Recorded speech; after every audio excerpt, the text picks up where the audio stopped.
da cidade veio acompanhar aqui hoje o nosso Museu de Arte Religiosa Tradicional. É isso mesmo? Vem comigo. Eu sou Fernanda, sou monitora do Marte, sou formada em História e vou apresentar um pouco desse espaço para vocês, né? A gente sempre gosta de dizer, antes de tudo, que os primeiros habitantes da região não foram os colonizadores portugueses, não foram os povos sambaqueiros, né? É importante a gente sempre falar sobre isso. Mas esse monumento especificamente vai falar da presença dos colonizadores portugueses na região do antigo Cabo Frio. Essa história ela vai começar em 1617. Os colonizadores portugueses solicitam terras para a construção de um convento para frades franciscanos, o que só vai mesmo se efetivar quase 70 anos depois, em 1686, quando é lançada a pedra fundamental e o início, a cerimônia de início de construção do convento, que só vai ter as suas atividades conventuais iniciadas quase 10 anos depois, em 1696. O engraçado é que muita gente ainda passa aqui em frente ou entra aqui e acha que está entrando numa igreja. E hoje aqui é uma igreja, mas com uma função para além de uma função religiosa. Nós somos o Museu de Arte Religiosa e Tradicional, um museu criado em 1968 pelo Instituto do Patrimônio Histórico e Artístico Nacional. Atualmente nós somos um museu gerido pelo governo federal, através do Instituto Brasileiro de Museus, que é ligado ao Ministério do Turismo. Olhar a história desse espaço, as histórias da comunidade, as histórias do entorno. Eu me chamo Beatriz, eu sou monitora aqui no Marte, na parte educativa, e vou falar um pouco sobre os Santos de Roca. Os Santos de Roca eram esculturas que eram carregadas nas procissões que saíam aqui do convento em direção ao adro. Esses santos eles são feitos de forma que eles fiquem mais leves para serem carregados sobre os ombros.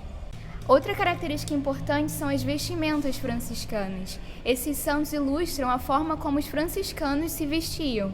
Os 3 nós também têm um significado para eles, que é pobreza, castidade e obediência.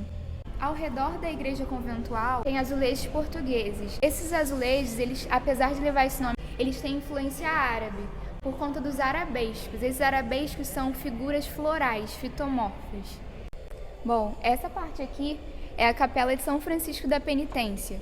Esse espaço ele não é musealizado, ou seja, ele não é parte do museu, mas ele funciona até hoje com missas e grupos de oração. É a Ordem Terceira Franciscana. As ordens franciscanas elas são divididas em 3 ordens. A ordem primeira, que são os frades menores, a segunda ordem, que são as clarissas, e a ordem terceira, que são os leigos, ou seja, as pessoas comuns que podem frequentar essa ordem e não fazem votos. Esse conjunto escultórico é a Sagrada Família. Ele tem algumas características barrocas e outras maneirísticas que eu vou falar mais à frente. No seu entorno tem um oratório.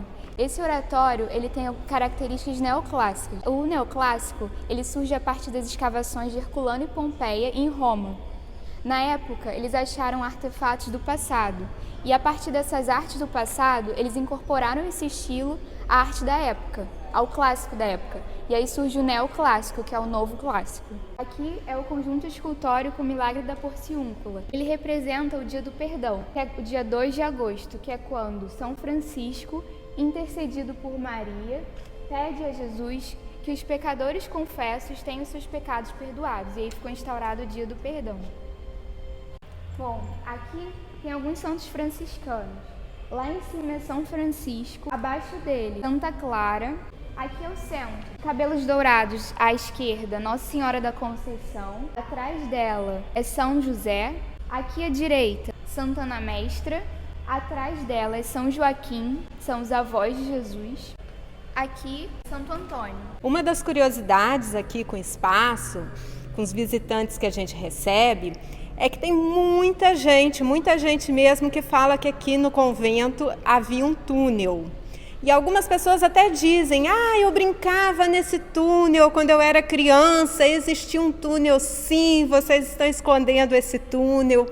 Nós não temos nenhum vestígio que esse túnel existiu, mas pelo que contam, ele ficaria aqui atrás do altar de Santo Antônio. A gente imagina que como o convento estava em ruínas, provavelmente era alguma parte dessa ruína que foi recuperada justamente com a restauração pelo IPHAM.